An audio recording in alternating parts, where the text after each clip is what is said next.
Hello friends, मैं जय विशु हमारे YouTube channel concept nursing classes में आपका बहुत बहुत स्वागत करता हूं। आज का वीडियो में अपन डिस्कस करेंगे आज की क्लास के अंदर मेनिंजाइटिस के बारे में। तो आपके लिए वीडियो बहुत इंपॉर्टेंट रहने वाला है। अगर आपने अब तक हमारे चैनल को सब्सक्राइब नहीं किया है तो प्लीज़ सब्सक्राइब करें और बेल आइकन को प्रेस करें ताकि आगे आने वाले वीडियोज़ के नोटिफिकेशन जो है वो आपको मिलते रहें। तो चलिए डिस्कस करते हैं अपन मेनिंजाइटिस के बारे में। मेनिंजाइटिस जो है वो एग्जाम के पॉइंट ऑफ व्यू से इंपॉर्टेंट काफ़ी क्वेश्चन जो है यहाँ से पूछे जाते हैं, इनके साइन के बारे में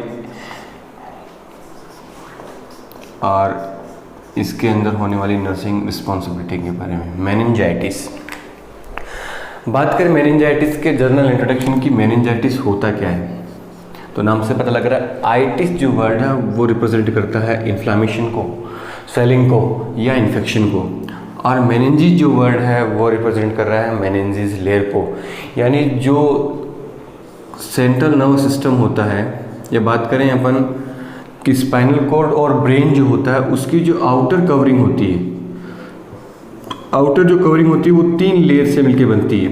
3 लेयर कौन कौन सी? ड्यूरामेटर, अरेकिनोइड मैटर और पाया मैटर, डैप। तो इन 3 लेयर से मिलकर बनते हैं। इन 3 लेयर का इन्फेक्शन और इन्फ्लामेशन अगर होता है कंबाइनली या किसी का भी हो रहा है तो उस पर्टिकुलर डिजीज कंडीशन को अपन बोलते हैं मेनिंजाइटिस। ये बात रही इसके जनरल इंट्रोडक्शन की, इसके डेफिनेशन की, कि inflammation of the meninges layer is called as meningitis. अब बात करें इसके इटियोलॉजिकल फैक्टर की कि क्या कारण हो सकते हैं। इटियोलॉजी की बात करी जाए तो जनरली अगर स्पेसिफिक प्राइमरी रीजन की बात करें तो इन्फेक्शन जनरली बैक्टीरिया या वायरस कॉज करते हैं। कुछ बैक्टीरिया भी ऐसे होते हैं जो मेनिंजाइटिस के लिए जिम्मेदार हैं। अगर बात करें पर कौन कौन से बैक्टीरिया हो सकते हैं, इसके अंदर कॉमन होता है हीमोफिलस इन्फ्लुएंजा, हीमोफिलस इन्फ्लुएंजा जो मेनिंजाइटिस के लिए जिम्मेदार है। इसके अलावा बात करें सेकंड वन अपन स्ट्रेप्टोकोकस निमोनी, स्ट्रेप्टोकोकस निमोनी जो होता है वो भी मेनिंजाइटिस के लिए जिम्मेदार है। इसके अलावा बात करें तो नेजेरिया मेनिंजाइटिस, मेनिंजाइटिस होता है वो भी जिम्मेदार होता है किस चीज़ के लिए? मेनिंजाइटिस के लिए। तो एक कॉमन बैक्टीरिया थे जो जिम्मेदार है किस चीज़ के लिए? मेनिंजाइटिस कोज करने के लिए। कुछ वायरस भी होते हैं जो रिस्पॉन्सिबल होते हैं या कोज कर सकते हैं मेनिंजाइटिस। जैसे बात करें अपन मम्प्स का वायरस है, इसके अलावा पैरामिक्सो वायरस है, इसके अलावा बात करें अपन हर्पीज वायरस है। तो ये जनरल जो वायरस होते हैं ये भी जिम्मेदार होते हैं मेनिंजाइटिस कोज करने के लिए। तो ये क्या थे? इसके इटियोलॉजिकल ऑर्गेनिज्म थे जो इसके लिए जिम्मेदार होते हैं। इसके अलावा भी मेनिंजाइटिस जो वो कोज हो सकता है, किसी का कॉम्प्लिकेशन हो सकता है। जैसे फॉर एग्जांपल कोई न्यूरोलॉजिकल सर्जरी हुई है, कोई और कंजेनिटल एनोमलीज हो रखी है, for example neural tube defect हो गया, हाइड्रोसेफेलस हो गया, उसका किसी भी कंडीशन में उसकी सर्जरी या ऑपरेट किया गया है तो वहाँ इन्फेक्शन होने के चांसेस बढ़ जाते हैं और वो भी कोज कर सकते हैं मेनिंजाइटिस। कोई हेड का कोई ट्रोमा हो गया, उस ट्रोमा की वजह से भी क्या हो सकता है? मेनिंजाइटिस हो गया। कंटिन्यूसली आईसीपी है वो बढ़ा हुआ है तो वो चीज़ें भी लीड कर सकती हैं मेनिंजाइटिस। एक ऐसे भी हो सकता है कि कोई ईयर का कोई इन्फेक्शन हो रखा है, तो ईयर जो होता है वो भी क्या होता है? जनरली कनेक्टेड होता है और ईयर के थ्रू भी इन्फेक्शन कोज हो सकता है। कहाँ का? मेनिंजिस लेयर का। तो अगर ईयर का वो इन्फेक्शन है उसको सही टाइम पे ट्रीट नहीं किया गया तो वो लीड कर सकता है कि पेशेंट को क्या हो जाए? मेनिंजाइटिस हो जाए। तो ये जनरल इटियोलॉजिकल फैक्टर थे, 2 बैक्टीरिया वायरस, इनके द्वारा भी कोज होता है। इसके अलावा कोई ट्रोमा हो, कोई न्यूरो सर्जरी हो गई हो, बार बार रिकरेंट इन्फेक्शन हो रहा हो ब्रेन का, इसके अलावा ईयर का कोई इन्फेक्शन हो रहा हो, तो ये चीज़ें भी कोज कर सकती हैं क्या? मेनिंजाइटिस। अब इसके बाद बात करते हैं इटियोलॉजिकल फैक्टर के बाद अपन साइन एंड सिम्टम की। ये पार्ट बहुत इंपॉर्टेंट है, साइन एंड सिम्टम से बहुत ज़्यादा क्वेश्चन मेनिंजाइटिस के जो है पूछे जाते हैं। तो बात करेंगे अपन अब साइन एंड सिम्टम की। साइन एंड सिम्टम,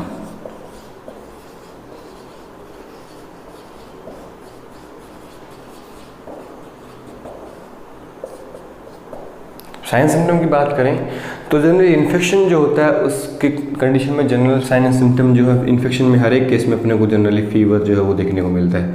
तो फीवर जो है यहाँ पे देखने को मिलेगा। फीवर के साथ साथ चिल्स हैं, ये भी अपने को देखने को मिलते हैं। इसके अलावा अगर ब्रेन का इन्फेक्शन है तो जनरली सेंटर जो होते हैं वोमिटिंग के वो भी स्टिमुलेट होते हैं। तो इस कंडीशन में अपने को नोजिया एंड वोमिटिंग जो है वो भी देखने को मिल सकता है। ठीक है, ये कॉमन साइन है जो हर एक इन्फेक्शन के अंदर अपने को देखने को मिलते हैं। इसके अलावा अगर मेन साइन सिम्टम की बात करी जाए, प्रिकॉशन जो पूछे जाते हैं, तो इसके अंदर होता है नक्कल रेजिडिटी। नक्कल रेजिडिटी यानी मसल जो होती है वो रिजिड हो जाती है, उनके अंदर स्पाज्म हो जाता है, तो अपने को नक्कल रेजिडिटी जो होती है वो देखने को मिलती है। जनरली मूवमेंट है गर्दन के वो नहीं हो पाते या करते हैं तो उस समय अपने को पेन दिखाई देता है, यानी मस्कुलर पेन या जॉइंट पेन ये भी अपने को दिखाई देते हैं। तो ये भी साइन है जॉइंट पेन होना या मस्कुलर पेन होना। कॉमन सिम्टम की बात करें, मेन क्लासिकल साइन होता है नक्कल रेजिडिटी। एकमात्र साइन नक्कल रेजिडिटी किसका साइन है? मेनिंजाइटिस का। बहुत जगह पूछा था कि फॉलोइंग में से कौन सा साइन है या कौन सा नहीं है, तो नक्कल रेजिडिटी किसका साइन है? मेनिंजाइटिस का साइन है। इसके अलावा और दो क्लासिकल साइन, तो सिर्फ और सिर्फ मेनिंजाइटिस के क्लासिकल साइन है। बात करें, पहला साइन होता है कर्निंग साइन। Kernig sign. अब बात करें कि कर्निंग साइंस क्या होता है। कर्निंग साइन होता है कि लेग जो होता है उसको अगर अपन फ्लेक्स कर दें हिप जॉइंट से, तो वापस से उसको जब एक्सटेंड करते हैं तो मस्कुलर पेन होता है हैमस्ट्रिंग के अंदर, जो मसल्स हैं उनके अंदर सीवियर पेन होता है। उस वाले डिजीज कंडीशन को अपन बोलते हैं कर्निंग साइन। यानी पेशेंट की जब भी अपन हिप फ्लेक्स करेंगे, हिप वाले पार्ट को फ्लेक्स करते हैं और वापस से अगर लेग को वापस एक्सटेंड कर रहे हैं, तो उस कंडीशन में अपने को काफ मसल्स या हैमस्ट्रिंग के अंदर पेन दिखाई देता है। ये रीजन इसका भी क्या है? रेजिडिटी है। तो इसकी वजह से होने वाला जो साइन है उसका पर्टिकुलर नाम दिया गया, कौन सा साइन? Kernig sign. और कर्निंग साइन सिर्फ किस में देखने को मिलता है? अपने को मेनिंजाइटिस में। इसके अलावा दूसरा एक और साइन होता है जो सिर्फ मेनिंजाइटिस के अंदर होता है, बर्डजिंस्की साइन। बर्डजिंस्की साइन। अब बात करें कि बर्डजिंस्की साइन क्या होता है। बर्डजिंस्की साइन होता है, ये भी एग्जाम्पल है वो रिजिडिटी का, मसल स्पाज्म का, मसल कॉन्ट्रैक्शन का साइन है। जब भी अपन नेक पार्ट को फ्लेक्स करते हैं तो अपना हिप वाला पार्ट या लेग वाला पार्ट जो होता है, लोअर एक्सट्रीमिटी का पार्ट होता है, वो भी ऑटोमेटिकली क्या होता है?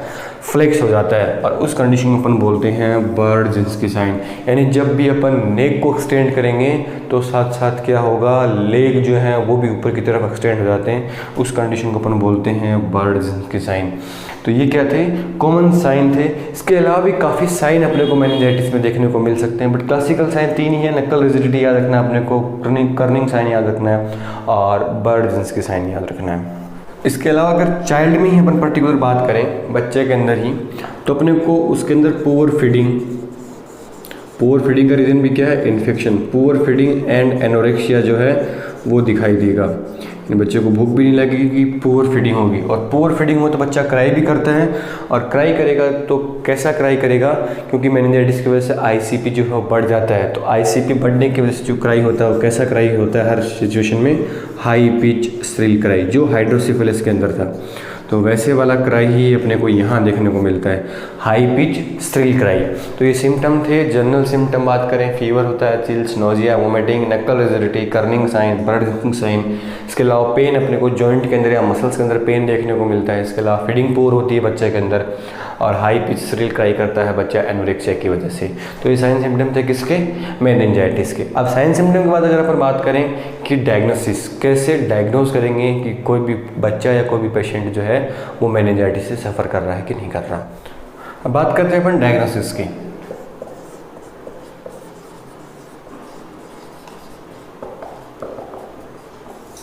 पता कैसे करेंगे? तो जनरली है अपन सिटी स्कैन करवा के देखना है अपने को। इसके अलावा एमआरआई जो है उसे भी अपने को पता लग सकता है कि स्वेलिंग दिखाई देगी मेनिंजियल लेयर के अंदर। मेन जो इसका डायग्नोस्टिक फीचर होता है कि कैसे पता करेंगे, वो करना है अपने को लंबर पंक्चर के थ्रू सीएसएफ का एग्जामिनेशन। लंबर पंक्चर से अपने को सबअरेक्नोइड स्पेस से विड्रॉ करना है सीएसएफ, और सीएसएफ का एग्जामिनेशन करना है। सीएसएफ का जब भी एग्जामिनेशन करेंगे तो उसके अंदर अपने को क्या प्रेजेंट मिलेंगे? बैक्टीरिया।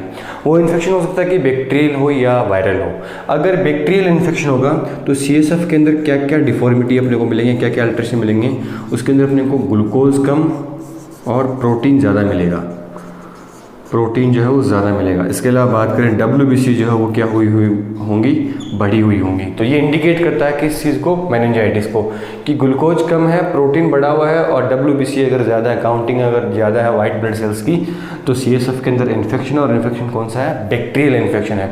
बात करें जिस इसका अपोजिट कि वायरल इन्फेक्शन, तो वायरल इन्फेक्शन के अंदर ग्लूकोज जो एज इट इज़ मिलता है या बढ़ा हुआ भी मिल सकता है, बल्कि प्रोटीन वायरल वाले केस में क्या मिलेगा अपने को, कम मिलेगा। WBC जो है वो भी वायरल वाले केस के अंदर इंक्रीज ही मिलती हैं, हो सकता है कि माइनर चेंजेस इसके अंदर देखने को मिले, बट प्रोटीन है वायरस के अंदर वो हमेशा और हमेशा क्या हुआ मिलेगा, बढ़ा हुआ मिलेगा। और बैक्टीरिया वाले केस के अंदर प्रोटीन जो है वो बढ़ा हुआ मिलता है, सॉरी, और वायरल वाले केस के अंदर प्रोटीन जो है वो क्या मिलेगा, कम। याद रखने के लिए प्रोटीन वायरस के अंदर कम होगा। अगर याद रखना चाहो तो ऐसे याद रख सकते हैं कि बैक्टीरिया जो है जनरली प्रोटीन का सिंथेसिस करते हैं, क्योंकि बैक्टीरियल सेल के अंदर राइबोसोम पाया जाता है।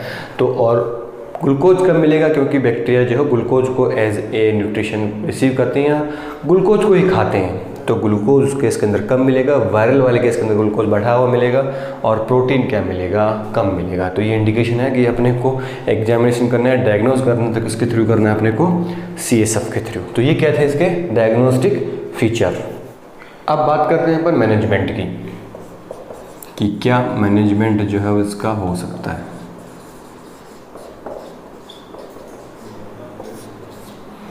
मैनेजमेंट की बात करें कि क्या मैनेजमेंट अपन करेंगे, किस कंडीशन मैनेजमेंट जब भी हो रहा है, तो सबसे इम्पोर्टेंट क्वेश्चन मैनेजमेंट से, सबसे ज़्यादा इम्पोर्टेंट क्वेश्चन आज क्लास का जो बार बार पूछा जाता है कि पेशेंट को आइसोलेट करना होता है, क्योंकि हो सकता है कि मेनिंजाइटिस एक दूसरे से पेशेंट में कम्युनिकेट हो जाए, क्रॉस इन्फेक्शन हो जाए, तो आइसोलेट करना होता है।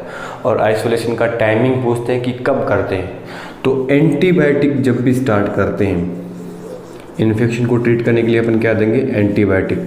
और एंटीबायोटिक स्टार्ट करने के 24 घंटे बाद तक, 24 घंटे बाद तक पेशेंट को आइसोलेट करना है। यानी एंटीबायोटिक स्टार्ट कर दी, उसके 24 घंटे हो गए, तब तक वो डिजीज़ है वो कम्युनिकेबल है, तब तक वो नहीं, उसके बाद जो है वो डिजीज कंडीशन है जनरली स्प्रेड नहीं हो सकती है।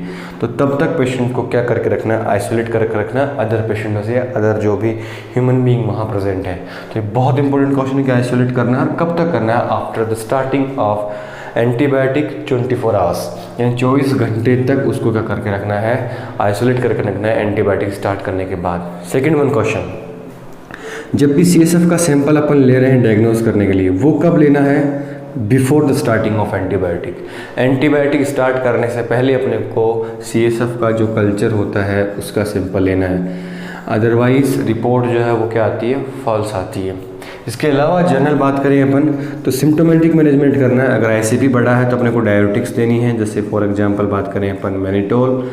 इसके अलावा एंटीबायोटिक है, सिप्रोफ्लॉक्सासिन वगैरह, वो अपन प्रिस्क्राइब करवाते हैं। अगर फीवर आ रहा है तो एंटीपायरेटिक ड्रग हैं वो पेशेंट को देनी है। कई बार सीजर भी आते हैं, इरिटेट भी करता है, तो एंटी सीजर ड्रग भी बेड साइड अवेलेबल होनी चाहिए, या पेशेंट को चलनी चाहिए अगर सीजर जो है वो आ रहे हैं तो उनके प्रिवेंशन के लिए।